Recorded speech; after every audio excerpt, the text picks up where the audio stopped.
Good morning.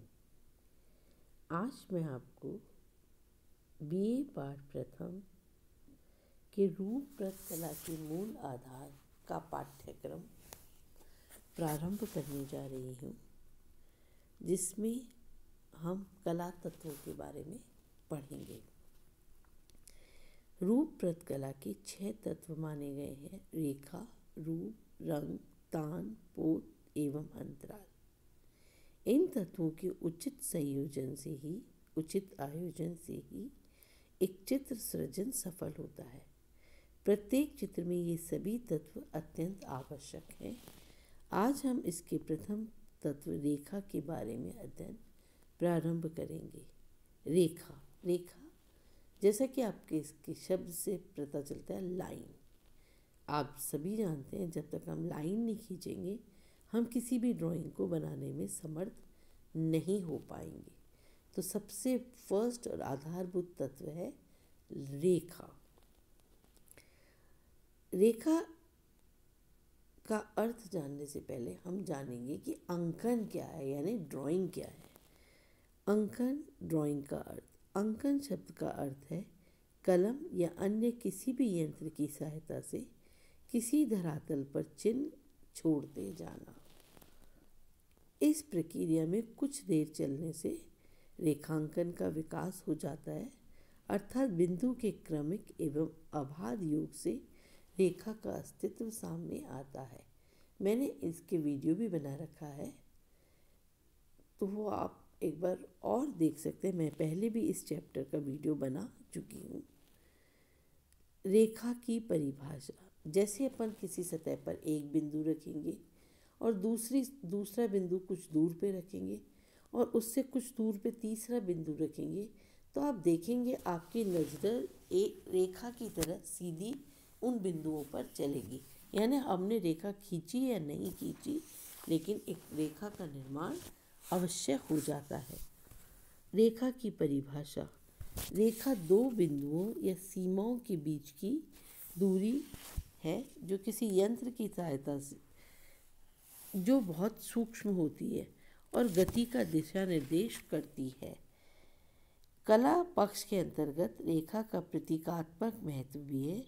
रेखा ही रूप की अभिव्यक्ति है, वह ये प्रभावित करती है, वह उसका प्रतीकात्मक महत्व भी है और अभिव्यक्ति व प्रवाह को भी अंकित करती है।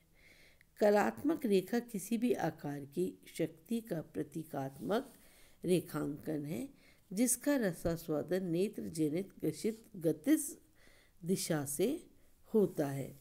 मैंने आपको बताया ना कि चाहे हम लाइन खींचे या नहीं, जैसे ही हम बिंदुओं को डॉट को लगाना प्रारंभ करते हैं, हमारी जो आँखें हैं वो हमें दिशा निर्देश करती है एक बिंदु से दूसरे बिंदु की तरफ जाने के लिए, और उसी से ही रेखा का अंकन प्रारंभ हो जाता है। और अपने प्राचीन चित्रों में, लघु चित्रों में रेखा का तो अत्यंत महत्व रहा है। हर रेखा से ही गति एवं लय का संपादन किया गया है। रेखा व दृष्टिभ्रम।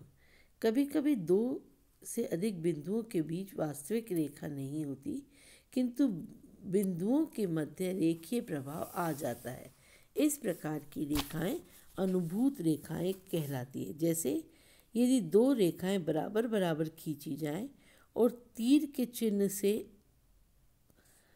विभिन्न दिशा निर्देश किए जाए, तो बाहर की तरफ चिन्हित रेखा अंदर की ओर और तीर चिन्हित रेखा से लंबी प्रतीत होती है, और रेखा में तीर का चिन्ह लगाकर उनमें एक दिशा में दौड़ने का भ्रम भी उत्पन्न किया जा सकता है। इसी प्रकार दृष्टिभ्रम के साथ साथ रेखाओं के प्रभाव भी होते हैं। हर रेखा अपना कुछ प्रभाव लिए हुए होती है। रेखा चित्र का एक विशेष गुण है, सीधी व वक्र रेखाओं के भिन्न भिन्न प्रभाव होते हैं। रेखा की प्रखरता व चमक में जहाँ स्पष्टता, दृढ़ता एवं सामीप्य प्रकट होता है, वहीं कोमल एवं मध्य रेखाएं सुकुमारता, मृदुता एवं दूरी के भाव को प्रकट करती हैं। अस्पष्ट एवं टूटी फूटी रेखाएं कमजोरी तथा अति दूरी का भाव लिए हुए रहती हैं। रेखीय रेखा के प्रभाव इस प्रकार है। सीधी लंबवत रेखा, जो हम सीधी स्केल से सीधी लाइन खींचते हैं, आप उसको इस तरीके से समझ लीजिए। ऐसी रेखाओं में गौरव, शक्ति, स्थायित्व, शाश्वतता, शांत चित्तता एवं आकांक्षा निहित होती है। आप इसको इस तरह से समझिए, जैसे अपन एक बिल्डिंग बनाते हैं तो वो सीधी रेखा के ऊपर बनाते हैं। ये पहाड़ होते हैं, वो सीधी रेखा के ऊपर होते हैं। या आप क्षितिज को देखेंगे, वो भी एक सीधी रेखा होती है। सॉरी, क्षितिज नहीं, बिल्डिंग आपकी सीधी रेखा पे बनते हैं। इसी तरह से पहाड़ भी सीधी रेखा में बनते हैं। इसी तरह से कोई मूर्ति होगी सीधी खड़ी हुई, उसमें भी एक होगा। आपने कभी देखी है मंदिर में सीधी खड़ी हुई मूर्ति, उसमें कितना ओज होता है, उसमें कितनी शक्ति होती है। इस प्रकार से सीधी लंबवत रेखा। फिर सेकंड है सीधी पड़ी हुई रेखा। जब हम सीधी लंबवत रेखा के नीचे सीधी पड़ी हुई रेखा बना देते हैं तो उस क्या होता है, उस लंबवत रेखा को क्या मिल जाता है, आधार मिल जाता है। यह मानसिक शांति का द्योतक है। जैसे कोई भी वस्तु है, जैसे हमने सामने एप्पल रखा है या बॉटल रखी है और वो सीधे शीट पे बना दी, लेकिन जैसे हम उसके नीचे एक आड़ी रेखा बना देंगे तो उनको क्या मिल जाएगा, आधार मिल जाएगा। वो कहीं लटकती हुई नज़र नहीं आएगी, बल्कि वो किसी चीज़ पर रखी हुई नज़र आएंगी। तो सीधी पड़ी लंबवत रेखा को क्या करती है, सीधी पड़ी हुई रेखा आधार प्रदान करती है। ये मानसिक शांति की द्योतक है, प्रतीक है। विश्राम, निश्चलता, स्थिरता, शांति, मौन तथा संतुलन आदि प्रभाव लिए हुए होती है। कर्णवत रेखाएं यानी टेढ़ी रेखाएं, डायगोनल रेखाएं। इन रेखाओं से नाटकीय, जैसे हम डांस करते तो हमारे हाथ टेढ़े हो जाते हैं, एक मुद्रा में आ जाते हैं, तो इस प्रकार की रेखाएं जो होती है नाटकीय प्रबल स्पंदन, उत्तेजना, बेचैनी, व्याकुलता आदि इससे प्रभाव पड़ता है। आदि का प्रभाव, आदि चीज़ों की भाव की उत्पत्ति इन रेखाओं से होती है। कोणीय रेखाएं, कोणीय रेखाएं एक तरीके से ट्रायंगल्स की रेखाएं होती हैं, जिनमें ट्रायंगल का एक हिस्सा हटा दिया जाए। असुरक्षा, अस्पष्टता, व्याकुलता, आघात तथा संघर्ष का प्रभाव लिए हुए होते हैं।